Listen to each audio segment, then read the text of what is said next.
All right, class. First off, as always, good day. I'm glad you're here. So, today we're going to be looking at the rise of Hitler. Basically, how did this one guy, in a sense, become from a nobody to the ruler of the Nazi Party? And how did he basically get people to follow him? That's the biggest thing that we're going to be looking at. The transition from when he was a younger kid, what his original desire was, to how did he become this person that we now know as the man who hated a particular group of people, and how did he get to that point? Okay, so that's what we're going to be looking at. That's what the focus is on this lesson: his journey from younger to um to basically when he's the ruler of the Nazi Party in Germany. Okay, now I will say this, guys: this lesson is very long. Okay, but again, this is everything along the way that happened. Okay, so bear with me. Okay, and let's go through this. Okay, so here's your warm up picture. Now, what I want to ask from you is this: from your analysis of this picture, look at the foreground, the background, look how these soldiers are, look what's going on here. Um, Based off what you see, do you think these soldiers are going to battle? They came back from a battle? Or do you think they're just basically having a parade? And why do you say that? Okay, so again, look at the picture, look at the background, foreground, everything side to side, left and right, up and down, and tell me, what do you think? What evidence do you see on here that shows you, oh, this could be a parade? This could be these guys are going to war, or they're coming back from a war. Okay, so tell me what you think. Okay, so pause the video, write your response because we're moving on in three, two, one. All right, so Hitler was born on April 20th, 1889, in Braunau am Inn. It's a small town near the Austrian German frontier, so it's basically like forest land. Okay, now Hitler's dad was a state custom official. Basically, anything that was coming into to the country, he was the guy looking through and make sure that, hey, this is all legit, things like that. There's no contraband. Okay, but here's the thing: Hitler originally, as a kid, didn't want to be like his father. He didn't want to be in politics and be in government, things like that. He had a different dream. Okay. Now, the thing is, Hitler was not that great of a student. He struggled quite a bit, especially in secondary school, and he dropped out. Okay. His father, I'm going to kill this name, but Alois, I believe that's how you say it, he died in 1903 from pulmonary effusion, which is basically the water in your body fills up your lungs, and that's what happened to him. Okay, and he basically just drowned to death in the own water in his body.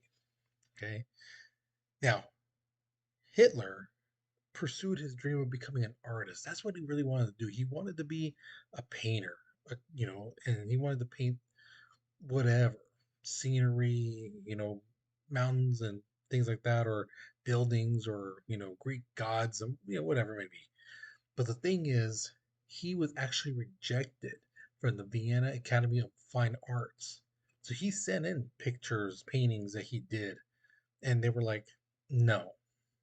And the thing is, with this school, from my understanding, from my research and some of that, at this time, they were like one of the best art schools around. So for them to reject him really, really hurt him. Now, his mother, about 5 years later, his mom Clara, she died from breast cancer. And in that same year, he decided to move to Vienna and try to make a living out there, try to be noticed and explored, discovered by somebody. Somebody would be seeing his painting and go, "Oh my God, you're so amazing! You're so good!" And he ended up doing that for a living. He would sorry about that. He would make paintings of sceneries and trees and mountains and things like that, and monuments, buildings and houses and things like that. And he would sell them, you know, and that's how he made his living. Now, it's during this time is when he starts to develop an interest in politics, and he gets these ideas of how the world would be better. And this is where some of his ideas start coming up that would later become the Nazis' ideology, what their beliefs are and things like that. It's during this time when he's in Vienna painting, being rejected by the Vienna art people and things like that, where people he starts to get these ideas. Okay, so here are a couple paintings that Hitler did. And you can see his name on the bottom there. Or I don't know if you can see my cursor. These are some of his paintings. Now, again, they look really good, but there's a lot of great painters and people like that during that time, which don't get me wrong, they are nice paintings, but there's always somebody better. Now, in 1913, Hitler moves to Munich, Germany, and it's during this time that World War One breaks out. Okay, and he petitioned the Bavarian king to allow him to volunteer for the reserve infantry regiment, and the king allows it.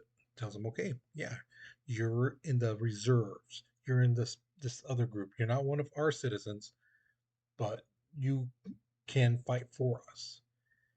And the first time he went to battle was in October 1914, and he served the entire war. In fact, he got two decorations for his bravery. One award, which was the Iron Cross, first class, was one that he truly felt proud of, and he really loved that award. That if you see in this picture, it's right there on his chest. He wore that um, award basically till his last day. You always see pictures with him with that on. I mean, almost every single picture he has that on. Okay. Now, was he wounded during the war? Yes. He was wounded twice. Once he was shot in the leg at the Battle of Somme. And then at the Battle of Ypres, he actually got temporarily blinded because he was exposed to mustard gas. Now, this is something I told students, for quite a bit of years. The reason why Hitler didn't use mustard gas in World War II, even against the Jewish people, was because he experienced it. And I truly believe that he realized this is horrible stuff that he wouldn't even do to his worst enemies. So, and also too, they would use it. If he used it on the Allies, they would use it on him, and he knew what it was like. So that's why he didn't really use chemical warfare during World War II. Okay, now Hitler, like a lot of Germans at that time, believed that Germany didn't really lose the war, but rather their leaders, their patriotic leaders, they were the ones who surrendered. You know, he felt just like a lot of those soldiers that Germany could have kept fighting to the end and things like that, even though Austria-Hungary left. Even though the Ottoman Empire quit, they could still fight on. He felt they could have, and that they didn't lose the war. The leaders quit the war and made them lose. Now, later in 1918, Hitler returns to Munich and he joins this small group of people. This is a political group called German Workers' Party. And their goal was to unite the interests of the working class people with a strong nationalistic feeling of, hey, we are Germany. We should be united. We should be one again, you know. And this is where Hitler learns to talk.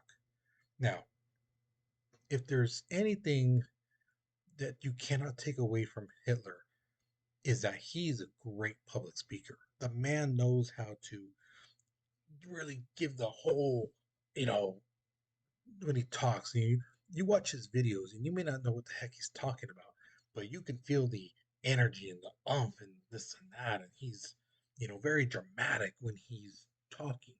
This is where he learns that. He realizes when you talk, if you talk like this, people are not going to care. But when you really just show this emotion and the theatrics of the hand movements, it makes people real like listen to you and see you. And this is where he learns it from. Okay. Now, because of this, because he gets these people to come near him and listen to what he's saying, he starts climbing the ranks in this party. And in 1920, he leaves the army and spends basically all his time with the German Working Party in the propaganda effort. Putting up posters and things like that, trying to persuade people to join their group. And on top of that, he decides we need to change the name from the German Working Party to the National Socialist German Workers' Party, aka Nazis. That's where the name comes from. That's what the word Nazis come from. Okay. Now now they have a new name. All right. Nazis. Okay, it's catchy. All right. Now we need a symbol. Something when people see it, they think of us. And he sees something. It's an old symbol. Okay. It's known as a Hakenkreuz. Okay. Which means hooked cross. If you look at that picture of Buddha, it's on his chest. Hitler, that symbol is old. That's a Tibetan symbol for good luck, if I remember right. And all they did was basically turn it. And that became the Nazi symbol. It's still, if you show that symbol to anyone, they basically think, oh, Nazis. When as reality, that symbol has been around hundreds of years before the Nazi party. But again, people associate it. See? Now, here's the thing. They got a new name. They got a symbol. Now they need more people. And Hitler knew there was a lot of upset army officers, people who just felt just like him, that they didn't lose the war. Their leaders quit on them. And he told them, you should really join this group. We are the Nazis and this and that. And he really got them to go. The most notable person to join was Ernest Röhm.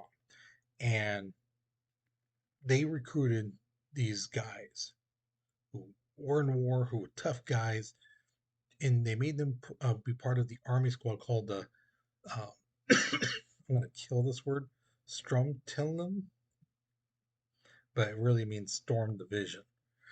And these guys were tough guys. So knowing that they're tough and that they are willing to fight, he made them the protectors, made them bodyguards at the meetings, and if another political group attacked them or tried to come in, they would fight them off. Now, one influential day, November 8th, 1923, members of the SA basically bust in to another political group. They're a far wing, a right wing group. And the thing is, they're kind of like Hitler's group, but not exactly. So Hitler comes in holding a gun and he tells them, look, you guys basically believe the same things we believe. Why don't we join up and start a national revolution? And those guys were like, yeah, we should. Yeah, let's start this. So they start marching down the streets, thinking they're going to take over the town. But word gets to the police that Hitler and this group, these two groups merged and they're trying to take over. So the police meet them halfway and they basically have a standoff. Here's the cops, here's Hitler and his group, and then all of a sudden,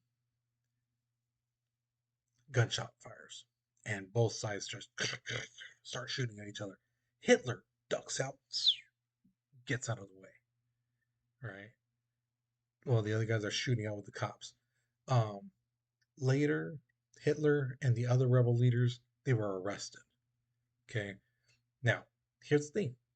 Even though Hitler failed to do the revolution, type of thing he planned, it was in newspapers. His name was now in the papers, and people were starting to hear his name now.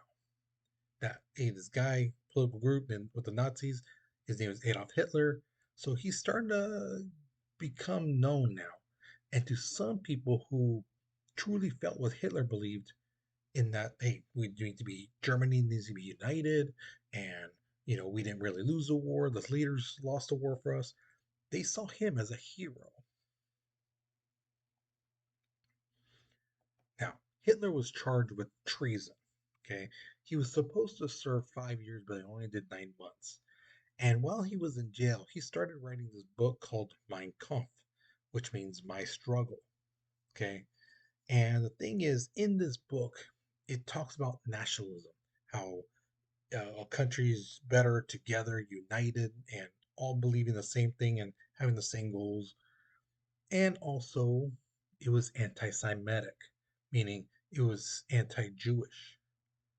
Okay. And again, he started getting these ideas back when he was in Vienna, painting those buildings and some of that.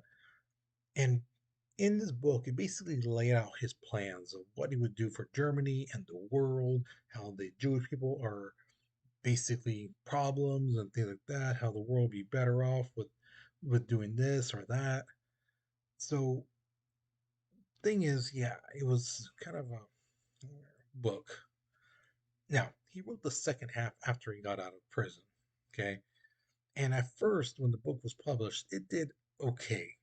But once later on he gets in power, his book becomes a bestseller. And there's only one book that sold more books than his at that time, and that was the Bible. Now, by 1940, he had sold 6 million copies of that book in Germany alone. So, this is the other thing, too, which Hitler talked about in his book: race purity. Yeah, he was obsessed with the race and ethnic purity and things like that.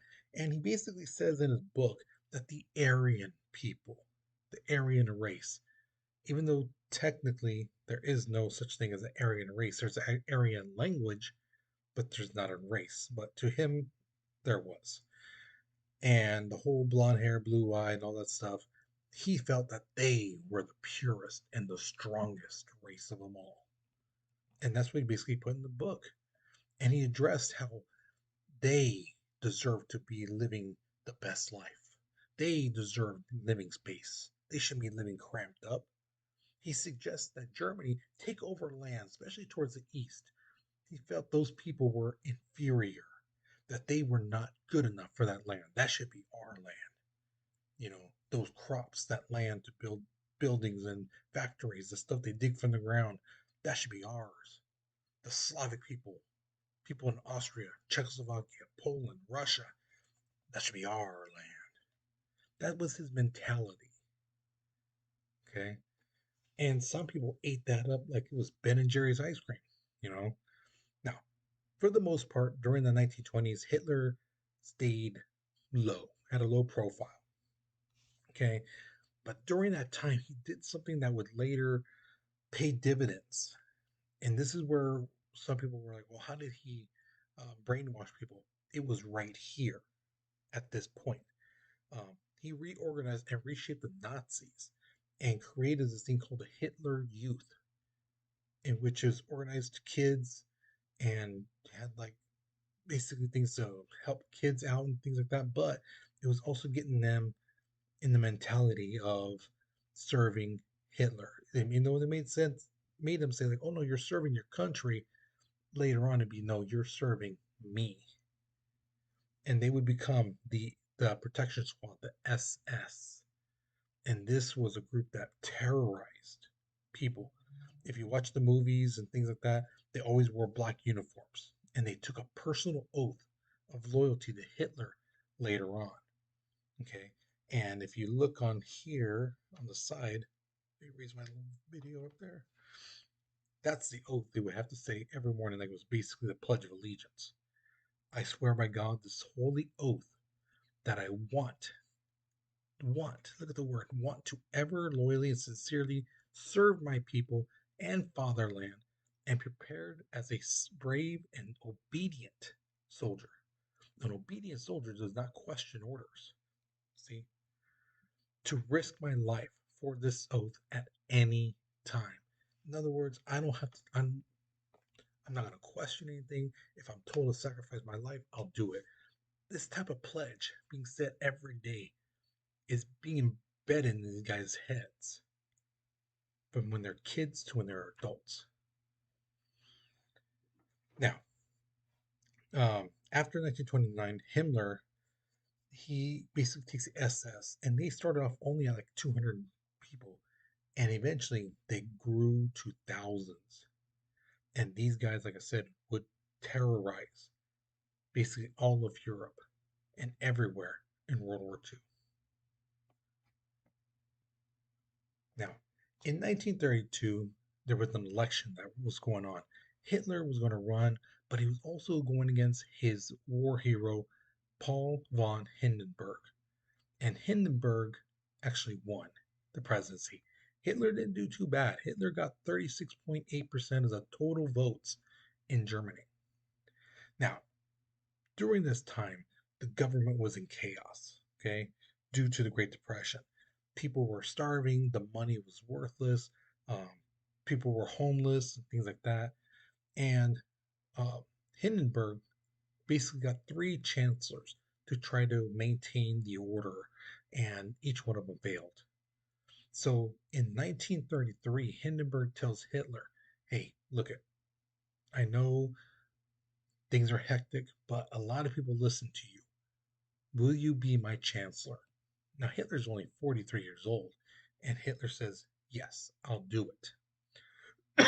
Excuse me. So he says, I do though want to make some changes. And so on January 30th, 1933, the birth of the Third Reich is formed. Now, Third Reich in Germany means the Third Kingdom. All right. Hitler boasted that this would last for a millennium. A millennium is about 1,000 years. Okay. Now, while Hitler is the new chancellor, he grabs absolute power because mainly all these political groups are fighting each other. They're fighting their little squabbles, whereas his group, the Nazis, are united. And because some groups are like, well, we don't know what to do, this and that, they're not making decisions. He's seizing the opportunity, and he's grabbing power and political influence and things like that. Now, on top of that, an interesting thing happened. The German parliament, where Congress meets, was burned. Okay. Now, Hitler used this as an excuse to set up political opposition. He basically told people, look at these political groups, they're mad at us. They hate us. They hate the Nazis because we're trying to do things. While they talk and do nothing, we do things and then they hate us. They try to burn us. They try to kill us. So he's trying to get German people to see the Nazis as heroes and all the other political groups as villains, people who are jealous and things like that. But in reality, we now have evidence that suggests that the Nazis actually set the place on fire themselves and then played the victim, saying these guys try to kill us, when in reality, they set it all up. So, March 23rd, 1933, the Enabling Act is passed, which gives Hitler complete full power and combine the National Socialist Group with the old German government. So now they're all together under the Nazi rule. Now, because of that, in July, of 1933, Hitler passes a law stating that the Nazi Party is the only political party you can join. If you join any other group, a non Nazi party, trade union, any type of group like that, your group doesn't exist and you're actually a traitor to your country and we can arrest you and kill you. So things were getting, he's twisting people. So some people were like, oh yeah, I'm joining, I'm a Nazi and this and that. But really, they just had to do it or else things were going to be bad for them. Now, on the Treaty of World War One, Germany could not have an army at all, and basically France and Poland looked at Germany and told them, "Hey, you guys know you can't have an army, right?" And Hitler goes, "Oh no, no, no, no, no! We don't have an army. We don't have an army. We just have a lot of policemen because hey, we're trying to get a hold of things here in our country. We're trying to make things better. Have some, we got a lot of chaos going on. We need a lot of policemen to sift through all the chaos." Oh no, no, I agree with you. we should not have an army at all. No, no, we believe in the peace.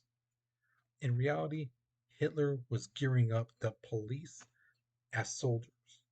And in the very next year, 1934, Germany leaves the League of Nations and starts truly training those policemen into full fledged soldiers. Now, here's the interesting thing what happened. June 29th, 1934, this was known as the Night of the Long Knives.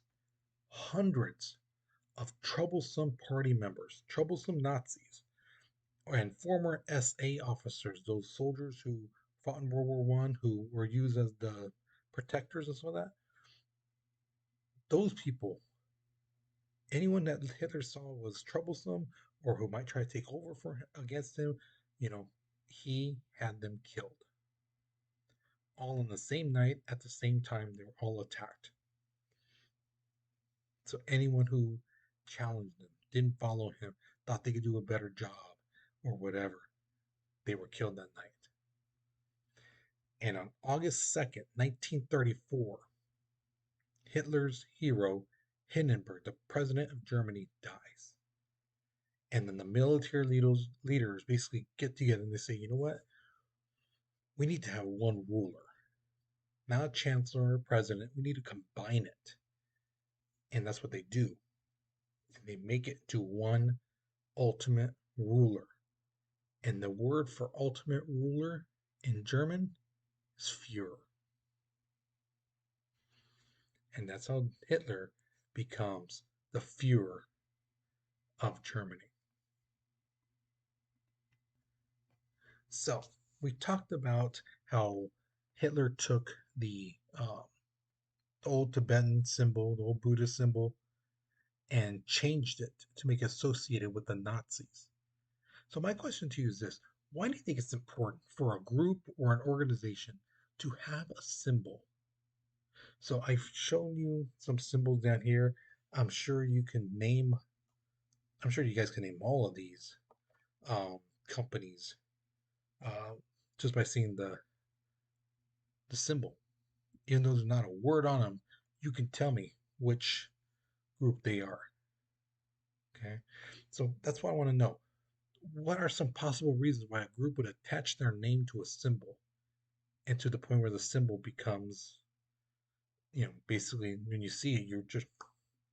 So why do you think? Why do you think a company or group would attach their name to a symbol?